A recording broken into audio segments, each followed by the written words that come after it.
오늘 어린이 주일로 우리 함께 섬기겠습니다. 예수님이 아이들을 사랑하시는 이유가 뭘까요? 예수님이 종종 아이들을 곁에 두시고 아이들을 품으시는 장면들이 여러 군데 나옵니다. 그런데 이 같은 아이들을 품으시는 예수님의 모습이 어떤 배경 속에 나오냐면 마가복음 9장 우리가 35절을 읽었지만 35절 앞에 33절과 34절을 보면 그 내용을 알 수 있습니다. 제자들이 길을 가다가 서로 토론한 것이 있습니다. 논쟁을 한 것이 있습니다. 서로 뭐라고 논쟁했냐면 누가 높은 자냐, 누가 서열 1위냐라는 거죠. 예수님을 따르는 제자 중에.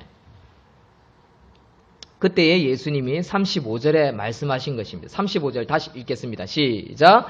예수께서 앉으사 12제자를 불러서 이르시되 누구든지 첫째가 되고자 하면 무사람의 끝이 되며 무사람을 섬기는 자가 되어야 하리라 하고 딱 일단락 지었어요. 무슨 말입니까? 제자들이 서로 고민하고 있어요. 뭐에 대해서? 미래의 자기들 인생을 고민하고 있습니다. 예수님의 서열 1위에 서야 예수님이 예루살렘 들어가서 왕이 되시고 나면 한 자리를 해먹을 수 있으니까. 그러니까 자기들의 미래를 생각하고 있는 겁니다. 인간적으로 생각해보면 그건 나쁜 거 아니죠. 그렇죠? 줄서기 하고 있는 게 좀 제자들의 모습이 우리 성도들이 보기에는 은혜가 안 되지만 그러나 현실입니다. 그렇죠? 줄서기 안 하는 사람이 어디 있습니까? 목사보다도 자기 직장 상사가 더 높은데 그렇죠? 더 깍듯이 합니다. 요즘 직장이 제2의 가정이라고 회사들은 구호를 외치고 사원들에게 세뇌를 시킵니다. 그렇죠? 엄청 중요한 곳입니다. 제자들도 마찬가지입니다. 예수님과 함께 3년을 함께 다니면서 자기들이 이제 밥 먹고 살아야 되기 때문에 이제 서열을 정하고 있는 거예요. 여러분 우리가 정도전이나 우리 그 역사 기왕후나 보면 다 이제 한 자리 해먹기 위해서 왕 다음으로 한 자리 해먹기 위해서 줄을 서기 시작합니다. 그러면서 뭘 합니까? 정치적인 싸움을 하고 있는 거죠. 자기 밥그릇에 대한 고민을 안 할 수 없는 것이 인간이라는 것입니다. 당연한 거죠. 그래서 예수님이 이걸 선을 껐습니다.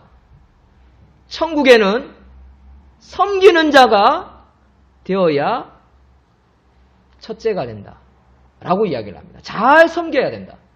사랑하는 성도 여러분, 예수님처럼 이렇게 말씀하신 분은 없습니다. 오른뺨을 맞으면 왼뺨을 돌려대라. 이런 말씀도 하신 분이 없지요. 그러나 비슷한 말씀들을 하신 분들은 많이 있습니다. 많은 성인들이 있습니다. 이번 5월 초파일 석가 단신일인데 석가도 아주 위대한 말들을 많이 했지요. 공자도 마찬가지고 맹자도 마찬가지지요. 그러나 그들은 자기가 신이고 하나님의 아들이라고 결코 말한 적이 없습니다. 왜 말할 수 없습니까? 하나님의 아들이 아니기 때문에 그런 거지요. 정직하기 때문에 그런 거지요. 그러나 위대한 삶을 살다 간 것은 틀림이 없습니다. 예수님도 마찬가지로 위대한 삶을 살다 가셨습니다. 그런데 예수님은 특이하게도 자기가 하나님의 아들이라고 이야기를 합니다. 여러분, 안 믿는 사람은 이상하게 생각합니다. 자기가 어떻게 나사렛 예수가 어떻게 하나님의 아들일 수 있느냐? 안 믿는 사람은 그렇게 합니다. 여러분, 둘 중에 하나입니다. 진짜기 때문에 말을 하든지 아니면 정신이 나간 사람이든지 그렇겠지요. 여러분, 정신이 나간 사람이나 또는 그가 거짓말한다고 믿으면 결국 나중에 심판대 앞에 서면 우리가 죽고 난 다음에 후회한다라는 거지요. 그래서 우리는 예수님만 오직 이 세상의 유일한 하나님의 신임을 말씀을 통해서 인정합니다. 그게 믿음입니다. 그리고 그러한가 아니한가 삶 가운데 예배하는 가운데 말씀을 듣는 가운데 말씀을 연구하고 수천 년 동안 온 세계 많은 민족들이 예수님을 연구하기 시작했습니다. 그가 실제로 왔냐, 언제 태어났냐, 아기 때는 어디 살았냐, 그리고 그가 한 말이 뭐냐, 어떤 삶을 살았냐, 왜 죽었냐, 죽은 난 다음에 부활했느냐, 무덤 찾아봐라, 시신을 찾아봐라, 별짓을 다 해봤습니다. 그리고 그 당시에 예수님을 보았던 목격자들을 다 찾아가서 기록문을 남겼습니다. 그런데 희한하게도 공통점이 있습니다. 그가 33살까지 살다가 죽었고 그의 무덤이 없다라는 사실입니다. 십자가에 죽었고 다 이루었다. 성경 속에 말하는 것처럼 다 이루었다 하고 숨을 거뒀는데 그의 시신이 없고 그가 부활했다는 사실을 본 사람이 500명이나 된다라는 겁니다. 40일 동안. 그게 증거입니다. 그리고 그 예수님을 믿고 인정한 사람들마다 복을 누리며 삶의 참 진리를 깨닫고 남은 생애를 복되게 살아가는 걸 봅니다. 그리고 그 예수 그리스도를 받아들이는 민족과 국가와 동네마다 하나님의 복으로 말미암아 번영하고 그들이 영적으로 건강하고 바르게 살고 남을 섬기고 오른밤을 맞으면 왼밤을 돌려대고 겉옷을 달라고 하면 속옷을 주며 나누어주고 섬기는 일들이 일어날 때마다 하나님께서 복을 주셨습니다. 그러나 때로는 사람들은 타락해 갔지요. 뭐 때문에요? 욕심 때문에요. 더 잘 먹고 더 잘 살기 위해서, 더 여유 있게 누리기 위해서, 더 편하게 생활하기 위해서. 무슨 말입니까? 섬기려는 자세가 아니라 섬김을 받으려고만 하고 있더라는 것입니다. 그래서 예수님은 오늘 35절에 딱 선을 긋습니다. 하나님의 메시지를 정합니다. 묻 사람의 끝이 되며 묻 사람을 섬기는 자가 되어야 첫째가 된다. 잘 섬기는 사람이 하나님께 인정받는다. 아멘이십니까? 여러분도 왜 아멘 아무도 안 하십니까? 깨달음이 안 오십니까? 제가 뭐 부족합니까? 저는 제가 설교하면서도 제가 감동을 받고 이게 느낌이 오는데 아멘 하셔야죠. 죄송합니다. 답답해서 그랬습니다. 순간. 근데 이렇게 선을 그어놓고 어린아이 하나를 딱 데려다가 그들 가운데 세우시고 저렇게 안으시고 제자들에게 이렇게 말합니다. 누구든지 내 이름으로 이런 어린아이 하나를 영접하면 곧 나를 영접하며 누구든지 나를 영접하면 나를 영접함이 아니온 나를 보내신 이 하나님을 영접하는 것이 이 아이들을 섬기는 것이다. 라고 가르쳐 주고 계십니다. 왜 그럴까요? 왜 뜬금없이 아이들을 데려다가 밖으로 이야기하다 인생 미래 희망을 생각하고 뭔가 꿈을 꾸어야 되는데 뭔가 한 자리를 해먹어야 되는데 뭐 먹고 뭐 어떻게 살을까? 이 당시에는 못 먹고 못 입는 시절 아닙니까? 하루 한 끼 먹는 것도 힘든 곳이 이 당시입니다. 그런데 예수님 늘 하시는 말씀이 무엇을 먹을까? 무엇을 입을까? 어느 집에서 살까? 그거 염려하지 말라고만 말씀하십니다. 오늘날하고는 천지 차이지요. 오늘날하고는 비교될 수 없습니다. 그렇게 못 먹고 못 입고 병들면 죽어야 하고 괴롭고 힘들고 가난하고 고통받는 시점에서도 그들은 예수님의 말씀을 듣고 아멘 아멘 아멘 아멘 아멘 하고 있더라는 겁니다. 그리고 이 아이를 보여주십니다. 왜 뜬금없이 왜 갑자기 어린아이 하나를 데려다가 갑자기 이 아이를 섬기라고 하는 것일까요? 저는 어린이 주일을 준비하면서 한 주간 이 말씀을 부여잡고 이렇게 기도를 합니다. 그리고 생각을 합니다. 고민을 합니다. 그래서 제 개인적으로 참 누리는 은혜가 있더랬습니다. 저는 아주 예민한 아빠입니다. 남편입니다. 그래서 아이들과 잘 자지 못합니다. 아이들과 자면 아이들이 발가락 끝이 제 옆구리에 살짝만 대어도요. 제가 발을 탁 쳐버릴 정도로 예민하고요. 우리 아이들이 막 떠들고 이렇게 막 뛰어다니면 조용히 안 하나? 사실 과음이 나오기 쉬운 그런 애비입니다. 부족한 애비지요. 우리 집에 넷째가 생겼습니다. 하나로 교회 오자마자 한 2개월 만에 넷째가 들어섰습니다. 이해가 되지 않았습니다. 새 키우는 것도 사실 힘든데 계획하지도 않고 예상치도 않고 또 내가 실수도 하지 않았는데 아내에게 아기가 들어선 것입니다. 늘 생각했습니다. 왜 넷째를 주셨을까? 저는 늘 생각했어요. 우리 넷째가 이삭이가 수아보다 더 똑똑하겠다, 더 총명하겠다. 그런 생각을 가지고 기대하는 마음으로 이 아이를 키우기 시작했습니다. 더 벨랍니다. 한마디로 이야기하면 매운 마늘도 먹고요. 그리고 고추도 먹고요. 그리고 울도 안 합니다. 그냥 혀로 쏙 내밀고 뱉어버립니다. 아주 웃기는 아이입니다. 그리고 초장에다가 뭘 찍어 먹을 줄 아는 그런 아이입니다. 우리 집 식구 중에 제일 특이한 아이가 태어났는데, 제가 이 아이를 보면서 요즘 사실 위로를 받습니다.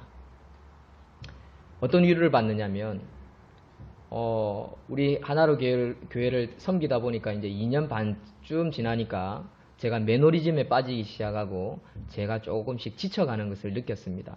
빨리 성장했으면 좋겠는데 빨리 성장하지 않으니까. 그래서 저는 사실 솔직하게 말씀드리면 빨리보다는 우리 성도님들이 은혜를 누리고 우리 성도님들이 좀 이렇게 성령 충만할 수 있도록 좀 우리 교회의 분위기를 조성해 드리고 싶어요. 근데 제가 부족하니까 그게 좀 잘 안 되는 거예요. 그 중에 이제 바라보는 게 뭡니까? 숫자지요. 사람의 숫자. 뭐 문제 많구나. 저는 여러분들을 탓하는 것이 아닙니다. 제가 부족해서 그렇구나. 이런 생각이 자꾸 드니까 낙담이 되는 거예요. 자꾸만 낙담이. 낙심이 되고 염려가 생기고 언제까지 후원해 주실까? 내년 되면 이분 또 후원 끊으신다고 하는데, 그런 말을 들으면 저는 그만큼 예민한 사람입니다. 그런데 이 이삭이를 보고 있으면 그 근심이 사라지는 것입니다. 그럴 때 제가 깨달았습니다. 하나님이 이 하나로 교회를 섬기면서 이 이삭이를 통해서 나에게 위로를 주시는구나, 기쁨을 주시는구나, 평안을 주시는구나. 솔직히 저 배부른 사람이지요. 여러분들은 하루 종일 직장 가서 하루 종일 있지만 저는 언제든지 뭐 대한교회 갔다가 또는 뭐 누구 만나다 들어다가도 집사람이 이삭이 봐달라고 하면 쪼르륵 집으로 올 수 있는 사람입니다. 자유인이지요. 그러니까 저는 아이들을 마음껏 키울 수 있는 애비인 것입니다. 그러니까 남들이 보면 뭐라고 했습니까? 뭐라고 이야기하겠습니까? 뭐 호강에 뭐 바쳐서 뭐 어쩌고 저쩌고 그런 말 하지 않겠습니까? 맞습니다. 제가 이번 한 주간 금요일날 우리 산상기도회를 갔다 오면서 내가 왜 낙심하고 있지? 내 인생에 미래가 있는데 그런 확신이 오는 것입니다. 누구 때문에요? 우리 아이들 때문에. 아이들의 4명이 토요일날 어제 우리 예진이도 한나도 일이 있어서 못 오고 원아도 못 오고 3명이나 빠졌는데 주 멤버들 아닙니까? 주 멤버 3명이 빠졌는데 또 새로운 아이들이 3명이 불어가지고 또 9명, 10명 이렇게 가까이 예배 드릴 수 있는 SBS 토요 성경학교 세러데이 바이블 스쿨을 할 수 있었습니다. 더 감사한 건 이 아이들이 너무 즐거워하고 성경 공부를 열심히 한다는 거죠. 퀴즈를 맞추고 게임을 한다는 것입니다. 저에게 이 모습을 보면서 제가 얻는 것이 뭡니까? 우리 교회에 미래와 희망이 있구나. 근데 저는 그걸 잠시 놓친 것입니다. 잠시.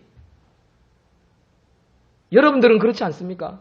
우리 하나로 교회를 보면서 이 상가 건물, 오래된 건물, 물 새는 건물, 올라오는데 곰팡이 냄새 나는 것, 거시기한 곳, 문 닫은 교회, 간판, 하여튼 바깥에서 보면요. 저는 솔직히 저 앞에서 57분 타고 대한교회 갈 때마다 버스 올 때마다 교회를 간판하고 교회를 눈을 안 떼고 쳐다보고 있습니다. 비둘기 몇 마리 들락날락거리는 그 숫자 살리고 있습니다. 저쪽 버스 올 때까지. 그러면 한숨이 나요, 솔직하게. 왜냐하면 여기 바로 앞에 비둘기가 서너 마리 사고 새끼를 까놓고 있는데요. 하루 종일 짹짹거리고 부시락부시락거리고요. 문제는 이 지붕이 약해가지고 밟고 다니면 이 전부 다 이게 하수구랑 연결되어 있는 건데 이게 비가 오면요. 다 비가 들이닥쳐가지고 우리 성도님들이 해주신 저 서재실이 다 비로 젖는 거예요. 그러니까 신경이 안 쓸 수 없어요. 안 그래도 예민한 사람인데. 그런데 우리 교회가 미래가 있구나. 미래와 희망이 있구나. 그런 확신이 저에게 오더라는 것입니다.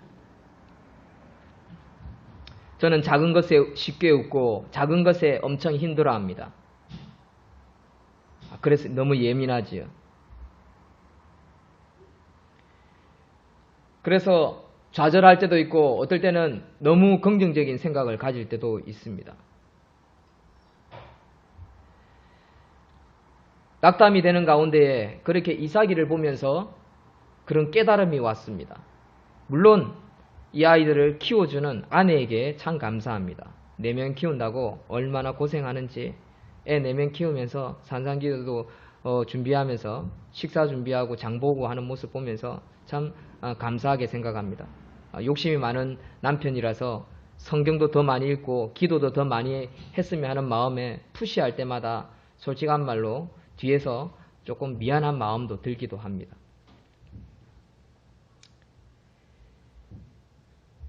우리 가정에 왜 아이들 4명을 가지게 된지 제가 간증을 조금 하겠습니다. 집사람하고 저하고는 9살 차이가 나는 선생과 학생이었습니다. 집사람을 처음 만났을 때가 아마 집사람이 초등학교 4학년 때나 5학년 때일 것입니다. 그 당시 제 나이가 아마 20살, 21살, 23살 때 초등학교 1학년 교사를 했으니까 주일학교, 집사람이 그때 아마 4학년이나 그래 됐을 것입니다. 5학년 됐을라나 어쨌든 그쯤 됩니다. 우리 집사람은 또 어렵게 컸습니다. 할머니 밑에서 컸습니다.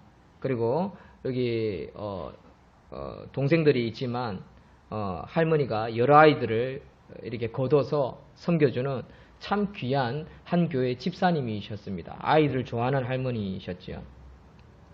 저희 집사람하고 눈이 맞게 된 것은 뭐 초등학교 때 중학교 때가 아니라 23살 때 해가지고 어느 날 우리 집사람은 초등학교 6학년, 중학교 1, 2, 3, 4, 중학교 3학년, 고등학교 1학년 때 빼고 고2, 고3 때까지 제가 그 아이들 학년의 담임 선생님이었습니다. 주일학교.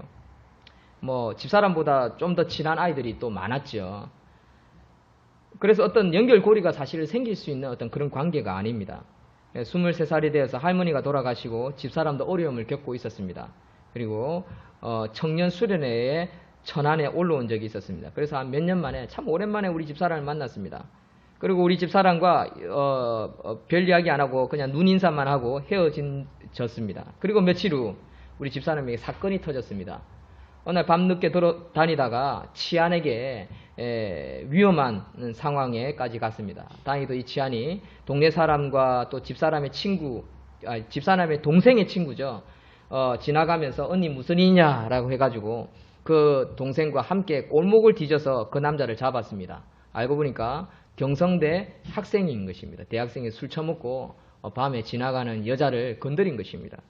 근데 이 남자가 완전히 오리발을 내미는 거예요. 자기는 그런 적이 없다. 그러니까 우리 집사람은 가족이 어른이 있습니까? 아무도 없는 거예요. 밤에 누굴 부를 사람이 없어요. 그런데 이 남자의 엄마는 와가지고 네가 어디서 거짓말을 하느냐부터 시작해가지고 이제 협박을 하는 거예요. 증거 대봐라고 하면서. 근데 결국 경찰의 취재에 의해서 결국 새벽 한 5시쯤 돼서 남자가 인정을 하기 시작했습니다. 그제서야 이제 이 아줌마는 이제 큰일 나니까 합의 보려고 이제 또 반대, 이제는 얼굴이 완전히 바뀌어가지고 이제 겨우 이제 한 100만 원의 합의를 보고 이렇게 사인을 받고 도망가 버렸습니다. 그 소식을 하루가 지난 다음에 저에게 전화를 하고 이런 일이 있었다라고 이야기를 하는 거예요. 그래서 제가 너무 안타까워가지고 선생님으로서 너 다시 기도하러 이 천안에 올라와라 해가지고 제가 섬기던 교회에서 함께 한 3일 동안 예배드리고 함께 지낸 적이 있습니다. 그때 집사람과 처음으로 데이트는 아닌데 데이트를 하기 시작했어요. 독립기념관을 같이 비 오는데 걸으면서 우산은 하나밖에 없었습니다. 우산 하나 쓰고 이렇게 같이 이렇게 이런저런 이야기를 하면서 집사람에게 물었습니다. 진아야, 너는 나중에 결혼하면 아이를 몇 명 낳고 싶니? 저는 뭐 어떤 흑심이 있어서 그런 게 아니었습니다. 학교에, 신학교에 결혼하고 싶은 제 후배 목사들이 많았고, 제가 나이가 좀 중간 레벨이기 때문에 저보다 4살, 5살 어린 전도사님들 많았습니다. 그래서 소개시켜주고자 그런 마음으로 순수하게 그렇게 물었습니다. 그러니까 아이를 4명을 놓고 싶다라는 거예요. 근데 사실 그 4명의 꿈은 저에게도 4명에 대한 꿈이 있었습니다. 근데 그 말을 듣는 순간 제가 우리 집사람을 여자로 보이기 시작하는 거예요. 그런데 나이 9살 차이 나는 늙은 노총각이, 키도 작고 아무것도 없는 총각이 진아야 사귀자라는 말을 할 수가 없었습니다. 한다는 게 부끄럽고 쪽팔리고 그래서 할 수가 없었습니다. 근데 우여곡절 끝에 시간이 흐르면서 서로의 마음을 확인할 수 있었습니다. 그렇게 결혼하게 되었습니다. 근데 그때 둘이서 나누었던 이야기, 아이 4명 낳고 싶다. 나도 그런데. 그리고 사상교회에 부임을 해서 저는 아이를 4명 낳고 싶습니다. 이렇게 강대상에서 자랑스럽게 설교를 한 적이 있습니다. 왜냐하면 저는 어렵게 컸기 때문에 그렇습니다. 라는 이유로 간증 설교를 한 적이 있습니다. 어떤 분들은 피시 웃으시더라고요. 아이를 안 키워보니까 젊은 전도사가 겁없이 하는 말이구나. 웃기도 하고 농으로 저에게 핀잔을 주시는 분들도 있었습니다. 근데 지금은 아무도 그런 말을 하는 분이 없습니다. 아이가 실제로 4명이 태어났고 아이들이 너무나 건강하고 이쁘게 잘 크고 있다는 사실입니다. 저는 하나님이 주신 이 가정에 축복이 있습니다. 왜 아이를 4명을 주셨을까요? 미래가 있는 가정이기 때문에 그렇습니다. 미래가 있는 가정, 미래가 있는 사회, 얼마나 아름답습니까?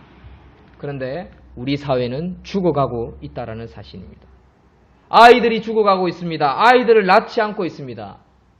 경주 리조트 붕괴 사건, 세월호, 서울 지하철 사건, 요즘 일어나는 이 사건들 한번 보십시오. 공통점이 뭔지 아세요? 안전불감증. 왜요? 그만큼 배부르고 등 따시고 살만하다는 거예요. 그러니까 안전불감증이 있는 거예요. 사람들이 정말 미래를 생각하고 자신을만 생각하는 게 아니라 미래를 생각하면서 살아가야 되는데 아이들이 빽빽거리고 울고 키우는 거 귀찮으니까 안 낳는 거예요. 돈 있으니까. 오죽하면 아이들 얼마나 안 낳으면 여러분 이해하고 들으십시오. 어떤 당에서는요 국회의원이 그런 말을 했어요. 여자들 애 안 낳을 거면 군대 나가라 그런 말을 해가지고 막 욕 엄청 듣고 있는데 얼마나 애를 안 낳으면 그런 말까지 하겠냐 그런 생각도 했습니다. 저는 뭐 여러분들 중에는 웃긴다는 생각을 가지시는 분도 있겠지만 저는 반대로 생각했습니다. 얼마나 애를 안 낳으면 오죽하면 국회의원이 그런 말까지 하겠냐. 욕이다 욕. 그런 생각도 했습니다. 아이를 낳지 않습니다. 여러분들 아이 낳는 사건 보여드릴까요? 게임에 빠진 부모, 삼형제, 아사 직전 구조. 이게 언제 뉴스인 줄 아세요? 4월 26일 날 뉴스입니다. 인천 남부경찰서에 인터넷 게임에 빠진 삼형제를 낳았습니다.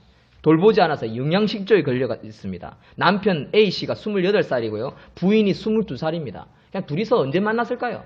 고등학교 때 만났다는 겁니다.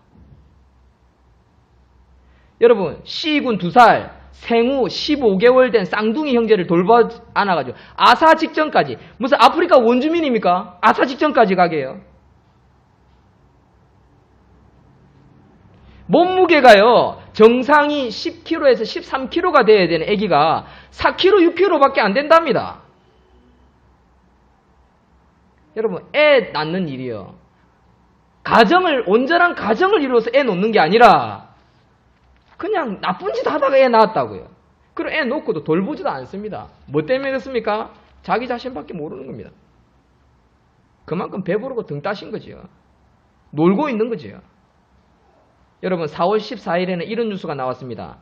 20대 아버지가요 게임 중독에 빠져가 2살 아이를 방치해가지고요 게임하러 가야 되는데 우니까 죽여버렸어요. 그리고 그 아이를 쓰레기 봉투에 담아가지고 저기 대구 어떤 편의점 앞에다 버렸답니다. 근데 CCTV에 찍힌 거예요.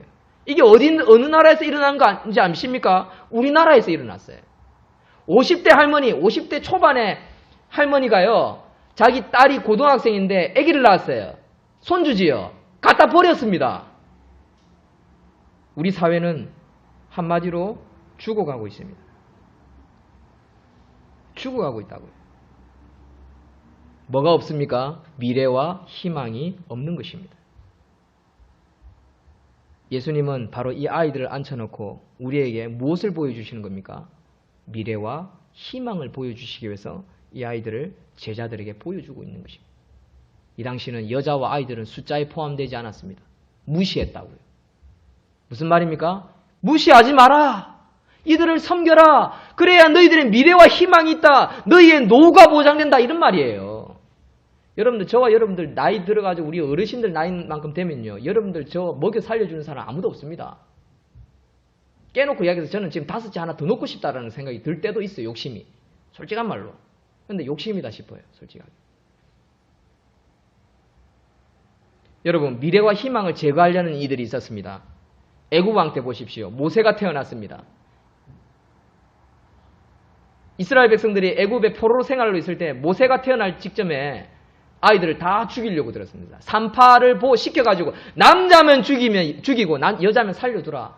그런데 산파가 하나님을 두려워함으로 살리기 시작했어요.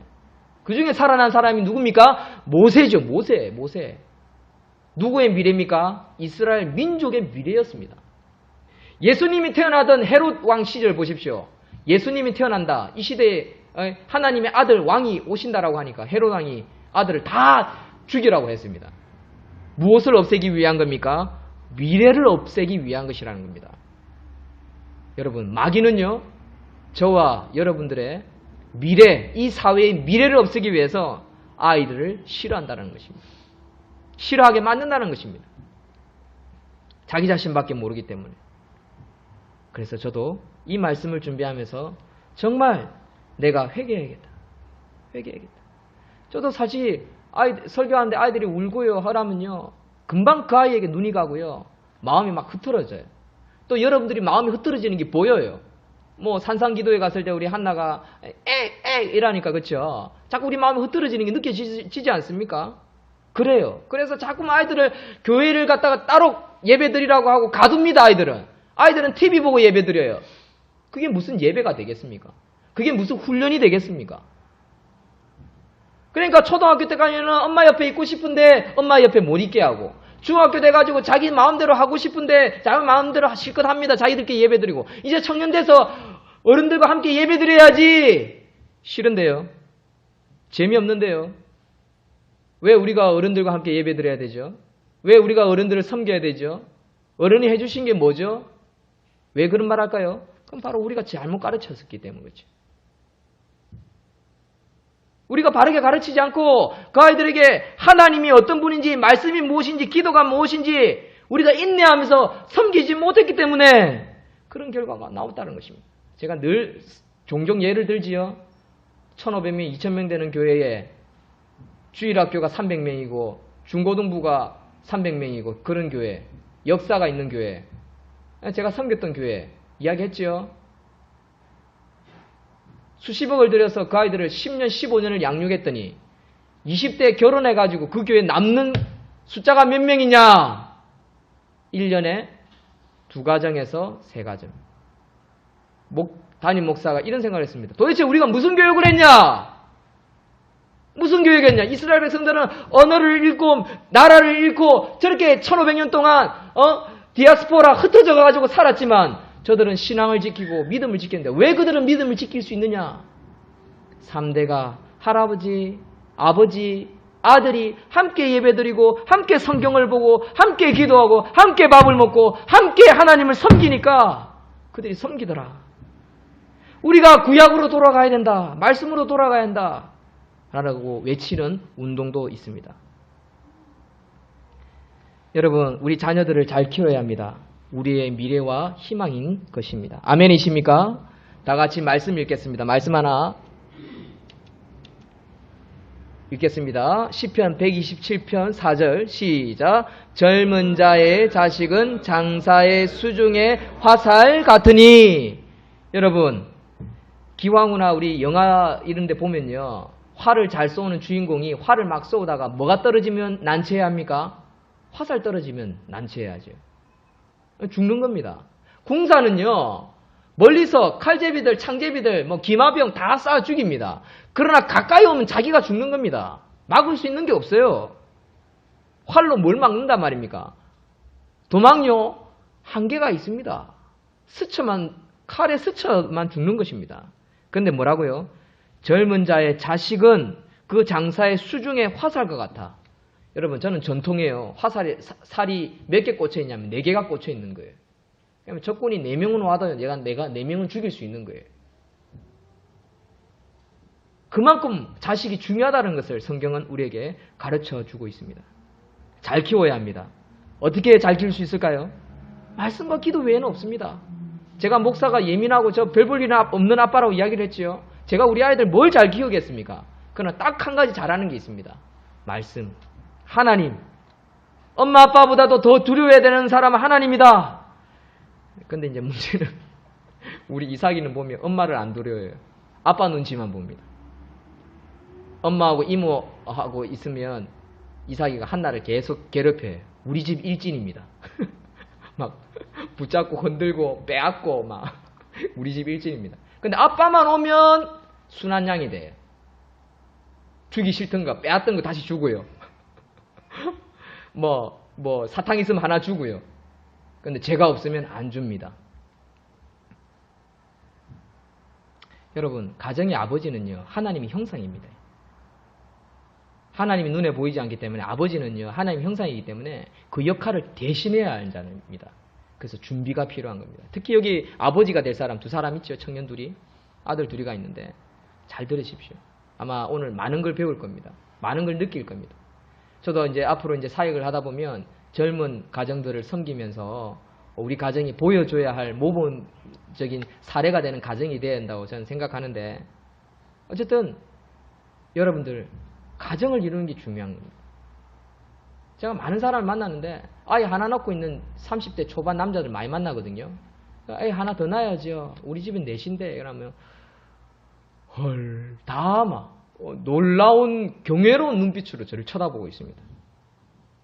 그런데 참 저에게 감사한 게 뭐냐면, 남서울교회 가서 김포전원교회 가서 대한교회를 가서 둘 놓고 셋 놓을 때마다 제 동기 목사들이나 후배 목사들이 다 애를 셋, 넷 놓더라는 거죠. 제가 남서울교회에 있었던 전도사님들요, 4명인 가정이 2가정이나 더 있어요. 저를 따라와가지고 셋, 넷. 제 동기 최 목사는요, 3쌍둥이를 가졌어요. 근데 중요한 건 낙태가 뱃속에서 아기가 죽어버렸어요. 그때 어머님과 아버지가 돌아가셨는데 그 사모님이 그때 고생을 해가지고 셋 가졌으면 아주 조심해야 되는데, 그 장례식 준비하다가 결국 아기가 쓰는 용어가 있는데 갑자기 생각 안 나요. 죽어버렸습니다. 여러분, 때론 부모가 부족하고 모자랄 수 있습니다. 그러나 교회와 예배를 지키도록 가르쳐야 하는 것입니다.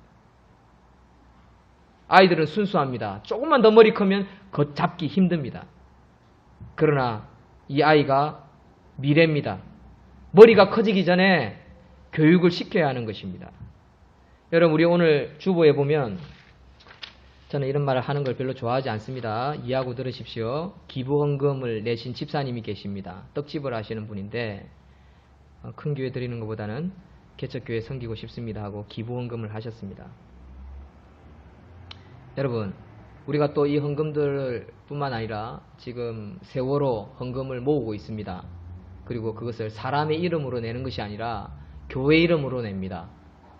저는 목사 이름 들어가는 걸 원치 않습니다. 그냥 교회, 대한예수교 장로회 정도, 고신까지 들어가면 괜찮은 것 같습니다. 그러나 목사 이름보다는 교회 이름을 드러내고 싶습니다. 왜 그렇게 해야 될까요? 하나님이 오른손이 하는 일은 왼손이 모르게 하라, 그렇게 하는데 왜 교회가 뭘 드러냅니까? 여러분, 교회가 뭡니까? 하나님의 몸이지요. 예수님의 몸입니다. 하나님 우리 보고 뭐라고 하셨습니까? 하나님의 나라와 확장과 그의 의와 그의 나라를 위해서 우리 먼저 구하라 라고 이야기하셨죠. 우리가 해야 되는 건요, 바로 예수님의 이름, 하나님의 이름, 성령님의 이름, 교회의 이름이 드러나는 것입니다. 우리 인간의 이름이 드러나는 것이 아니라 하나님의 뜻이 드러나는 것이라고요. 하나님의 영광을 돌리기 원하는 거라고, 돌려야 되는 거라고요. 어떤 기업의 이미지, 그런 차원에서 보시면 안 됩니다. 여러분, 세상 사람들은 그래 봅니다. 저 교회가 또 저래 흥금하면 교회 이름 드러내네. 그는 진리를 몰라서 하는 말입니다. 기분을 몰라서 하는 말입니다. 교회는 그게 아니지요. 여러분, 국회의원들이요, 교회도 이제 세금 내라 라고 했다가 그 보이콧 했습니다. 빠꾸 했습니다. 왠 줄 아십니까? 교회 이제 세금 받아들이면 나라가 교회에 줘야 할 혜택이 더 많기 때문에 그렇습니다. 아주 계산적인 사람들입니다. 국회의원들이. 그래서 교회 목사 아직 세금 안 냅니다. 법안 통과되지 않았습니다. 그걸 전면 백지화시키기로 지금 이야기가 되고 있답니다. 이유는 딱 한 가지입니다. 얻어먹을 게 없다는 겁니다. 교회에서. 걷어들일 세금이 없다는 겁니다. 그만큼 교회가 순수하다는 거죠. 악한 교회, 이단 교회도 있지만 교회가 그만큼 하나님 뜻을 이루어낸다는 거죠. 우리 개신교는요, 특히 힘이 없어요. 천주교하고 다르게. 천주교는 한 덩어리지만 개신교는 100몇 개가 이렇게 뿔뿔이 흩어져서 서로 관계를 잘 하지 않습니다. 교단만 가까웠지. 교단도 좀 약한 부분도 있긴 있지만.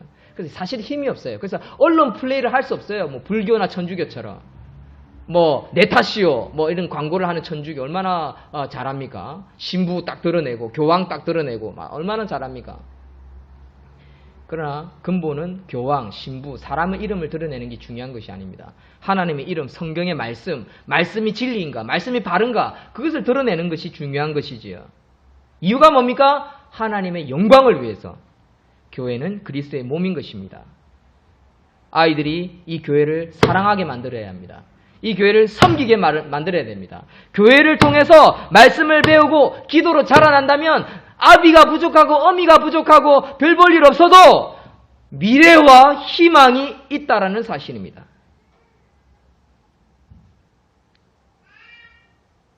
교회를 지키고 소중히 하며 모이기를 힘쓰는 것이 바로 이 아이들의 미래를 위한 것입니다. 여러분, 우리가 헌금을 왜 해야 할까요?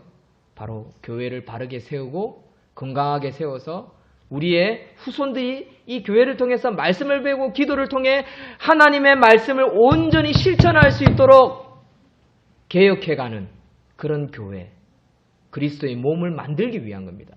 그래서 저와 여러분들이 뼈 빠지게 고생하면서 헌금하고 봉사하고 힘쓰는 거라고요. 그래서 여러분들이 지금까지 섬겨온 것이 헛된 것이 아무것도 없다라는 것입니다. 헛된 것 없어요. 여러분들 잘 섬기고 계시는 것입니다. 잘하고 있는 것입니다. 좀 더 뭔가 빛을 발하면 좋긴 좋겠는데 아쉬움도 있지요. 그러나 그것이 우리가 짊어져야 할 십자가라면 그 가벼운 겁니다. 가벼운 거라고요. 힘든 게 아니라고요. 즐거운 거라고요. 생각을 해보십시오. 십자가 짊어지기 시작해가지고 큰 교회에서 편하게 신앙생활을 했을 때 나중에 하나님이 너 뭐 하다 왔냐? 물으시면 뭐라고 할래요? 사도행전에 다 개척교회들 봐라. 저렇게 고생하다 왔는데 니 무슨 신앙생활 하다 왔냐? 하나님 물으시면 여러분 뭐라고 대답하시겠습니까? 그래, 우리는 한 가지는 할 수 있잖아요. 하나로 교회 섬기다 왔습니다.